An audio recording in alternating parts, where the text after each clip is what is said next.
What's going on, guys? Today I have my Emerald Swifts enclosure empty because I'm going to walk you guys through what it's like building a bioactive enclosure. Just not going to put the insects in because I still have not gotten a hold of them. Hopefully I will either order some in the next couple weeks, or I will hopefully get to go to the expo this month and pick some up in person. I'm not positive, but I will keep you guys updated because I have 1, 2, 3, 4, 5 enclosures that need a cleaner crew that are planted, and I have not yet gotten that. First things first is the drainage layer. I am going to be using the Zoom-Ed Hydro Balls. I have 7.5 pounds of them, so I'm hoping that's enough, but it might not be.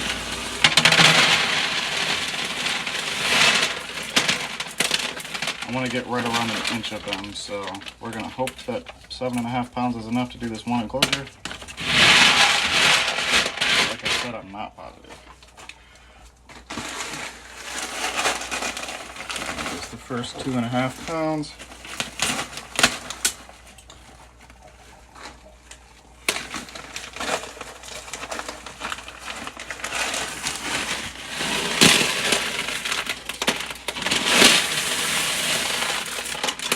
Up to 5 pounds now.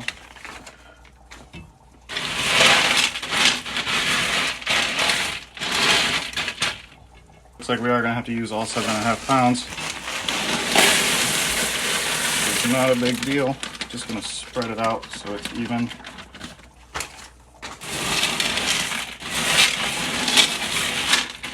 Get it all over. That looks good. Yep, that looks good to me. Alright, quick before I do anything else. What I like to do with these is go ahead and spray it down quick. I'm just going to use a mister, and it's almost empty, so I'm going to have to fill it up again. But I'm going to spray it down, and then I'm going to go ahead and empty this thing in there just to get about 1/2 inch of water on the bottom, about half of what the drainage layer is. And then we'll go ahead and cut the screen, and I will show you guys that.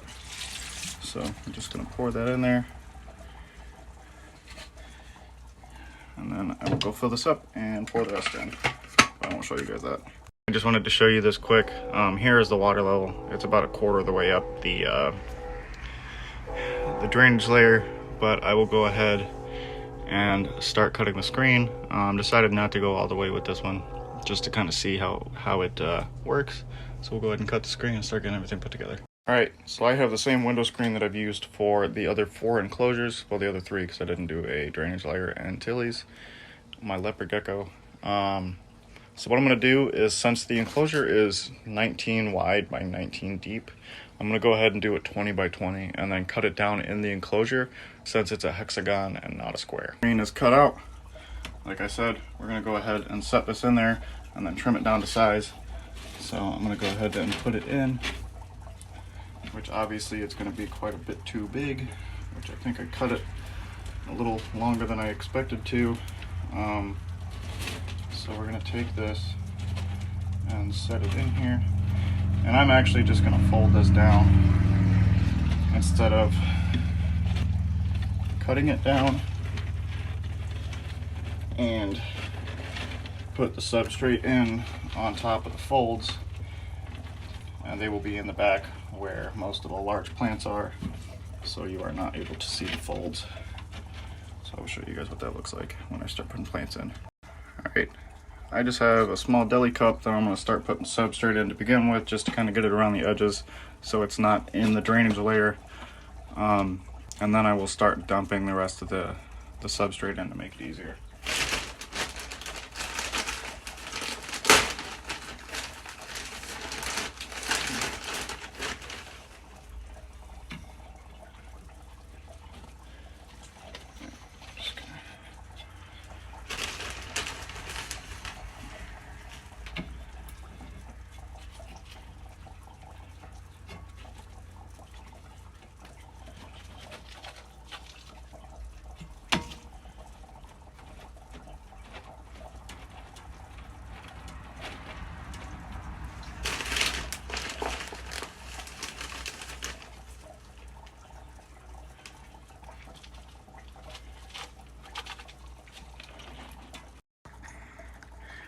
Alright, now that we've got our substrate in, it is up to almost the brim here.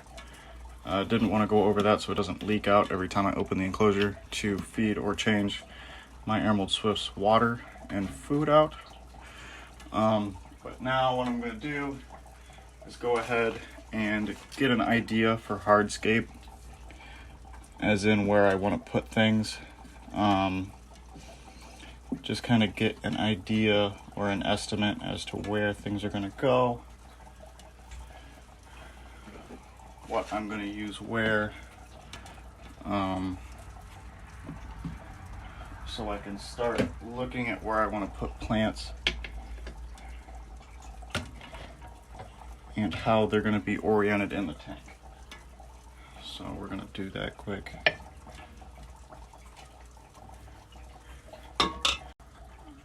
Alright, went ahead and pulled the hardscape out. What I'm going to do is start off with a couple plants. First of all, if you guys have seen my enclosures that I put together, I really like the bromeliads. So I've got this really large one that we're going to take and set in this back corner.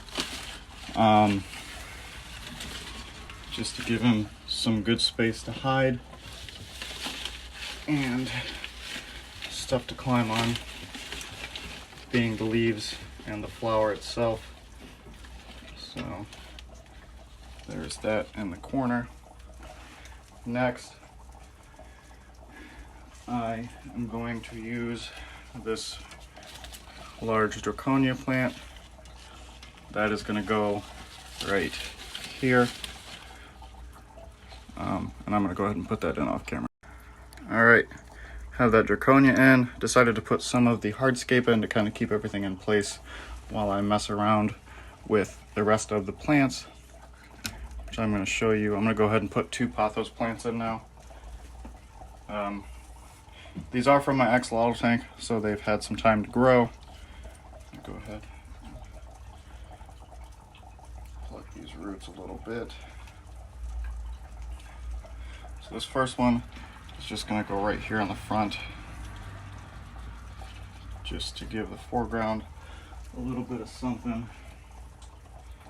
And then this next one is going up against the wall here,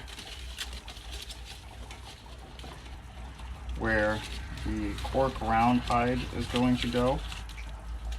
So this will spread out on that side. Then we'll go ahead. Alright, I don't know about you guys, but I think that looks pretty good.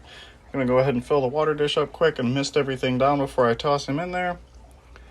So I'll let you guys see when I release him back into the cage. Alright guys, I got the little man himself, Emmett. I'm going to go ahead and release him into the enclosure. And he's looking really good. Here we go. Come on, buddy. Go ahead.